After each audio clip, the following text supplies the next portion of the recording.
После 20 години власт на СДСМ во Струмица, од денеска раководењето со општината го презема кадар на ВМРО ДПМН. Со символичното прикачување на значката со општинскиот грб, Костадин Костадинов и официјално му ја предаде градоначалничката функција на Петар Јанков. Новоизбраниот градоначалник најави реализација на предизборната програма, ветувајќи честна и посветена работа. Првите негови активности ќе бидат насочени кон јавните предпријатија, односно средби со нивните раководители и анализи на состојбата во која се наоѓаат. Од денеска официјално стапувам како иден градоначалник на општина Струмица и во периодот што следува, како што беше обекено во програмата, се посветува на честна и посветена работа за Струмица.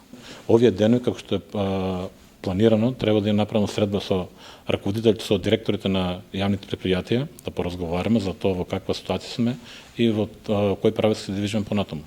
Костадинов на својот наследник му посака плоден и успешен мандат, но и многу трпение и автономност во носењето на одлуките, потенцирајќи дека општината ја остава со неколку крупни проекти за кои веќе било обезбедено финансирање. Јас денеска во моје лично име сакам да честитам на мојот политички наследник како градоначалник на општина Струмица, Петар Јанков, да му посакам плоден, успешен мандат, да му посакам многу храброст, истраност и најважно од се, трпение и автономност во одлуките, кои што верувам и сум оптимист дека ќе бидат за доброто на сите во нашата општина Струмица. Освен градоначалничката позиција, ВМРО ДПМН во следните 4 години во Струмица ќе го има и мнозинството во општинскиот совет.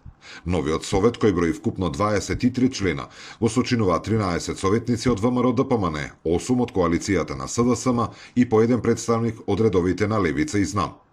Според неофицијалните информации, првата конститутивна седница на советот треба да се одржи во среда. Зоран Ѓорѓиев за Сител телевизија.